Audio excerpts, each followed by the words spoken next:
de la Moularde, cité marseillaise. Amina, bonjour. Bonjour. Amina, vous avez 63 ans. Oui. Je donne votre âge.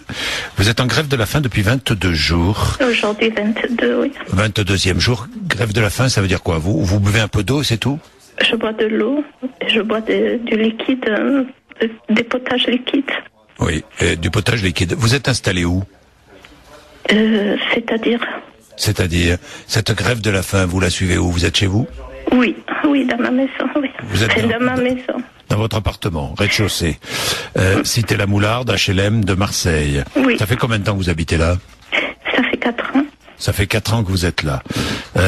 Et vous n'en pouvez plus. Et ça fait 4 ans que on est rentré dans mon intimité, on est rentré à l'intérieur de ma maison et de mon intimité. J'en suis à la 3e serrure. Oui.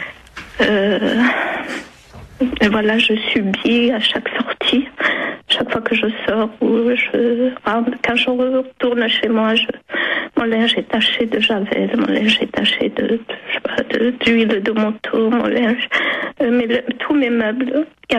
Il n'y a pas un meuble qui n'est pas rayé, il n'y a pas un meuble, il n'y a pas quelque chose qui n'est pas abîmé. J'ai changé ma machine à laver, mon frigo, parce qu'on m'avait mis des petites pierres à l'intérieur et dans le sac cassé de la machine. On m'a rayé mon lave-vaisselle il y a à peu près 1 mois et demi, 2 mois.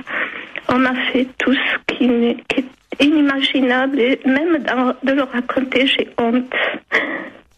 Parce que j'ai plus d'intimité. Oui.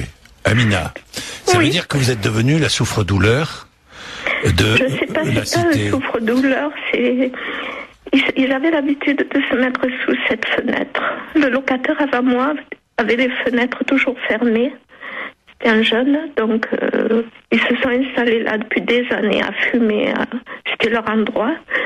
Et quand j'arrivais, moi, je suis asthmatique. J'ai demandé gentiment, et je le dis toujours, s'il vous plaît, vous pouvez un peu vous décaler, vous mettre de côté chambre. Et puis le soir, quand je vais dormir, vous mettez côté. Je veux dire, j'ai négocié parce que je savais que il fallait pas leur parler. Il m'a été dit qu'il fallait pas leur parler. Il fallait pas décider.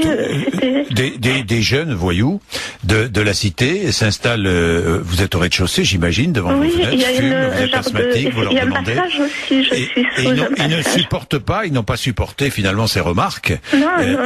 Hein, c'est pour ça que dès que vous allez faire une course, dès que vous sortez de chez vous, ils entrent dans votre appartement et ils dégradent. C'est la 3e, mais c'est dur, monsieur, de prouver. Parce que 2 fois les serrures ont été forcées. On ne pouvait plus mettre la clé. Mais aujourd'hui, je fais mettre une serrure qui m'a coûté quand même. Moi, je suis retraitée. En tant que femme de ménage, je touche en tout pour tout 700 €.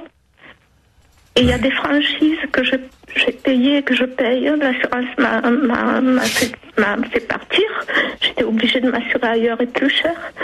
Et ils rentrent. J'ai mis un truc anti-colle parce que c'était à un moment donné, l'été dernier, de mettre de la colle aux serrures des gens.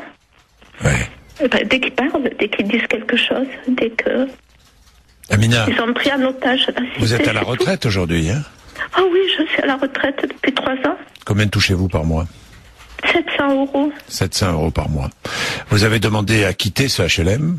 Oh oui, alors c'est le logeur qui me fait beaucoup plus de peine que ce que je subis, parce que c'est stérile, parce qu'ils n'ont jamais répondu à mes appels, ils m'ont jamais dit, bon écoutez, on cherche. Aucune réponse concrète de l'office HLM? Jamais. Ou de la mairie?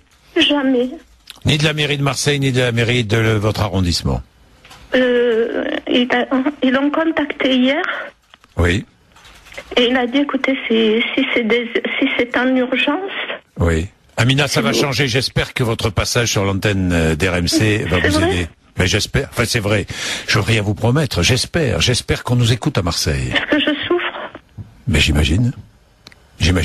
Ils ont même parfois allumé votre télévision comme ça, hein? Oui. Ils viennent, ils s'installent, ils regardent la télé. Non, ils peuvent pas, puisque c'est comme il y a une box. Ah bah oui. Il faudrait qu'ils aient la... Mais elle est allumée. Il suffit que moi je sois à la cuisine, puisque je suis au rez-de-chaussée, ils le voient. Je suis occupée ailleurs, et hop, ils allument là. Ils prennent des bonbons chez moi et je les trouve jetés sur mon rideau collé parce que ça colle. Ils les sucent un peu, ils les jettent. Il y a la marque de leur nez sur les carreaux des fenêtres. Ils regardent. Je suis devenue. Vous l'avez peut-être. Moi, je veux pas l'accepter. Pardon. D'être un souffre-douleur. Ça non, je peux pas le supporter. Je peux pas me le mettre dans l'esprit que je pourrais être cela. Je comprends, Amina. Espérons. Parce qu'à 63 ans, Amina, quand on a galéré à faire des ménages, à éduquer ces enfants, on peut pas. J'ai jamais eu affaire à la police. J'ai jamais. J'ai eu. Alors vous avez 2 enfants. L'un de vos 2 enfants n'est pas en France. L'autre est en France. Ma fille n'est pas en France. Oui. Mon fils est à côté de chez vous. Il est sur Paris. Il est à Paris. Il travaille. Il travaille, oui. Et il n'a pas beaucoup de solutions pour vous, malheureusement. Je ne veux pas parler à l'antenne, il a eu une grave maladie. Bon.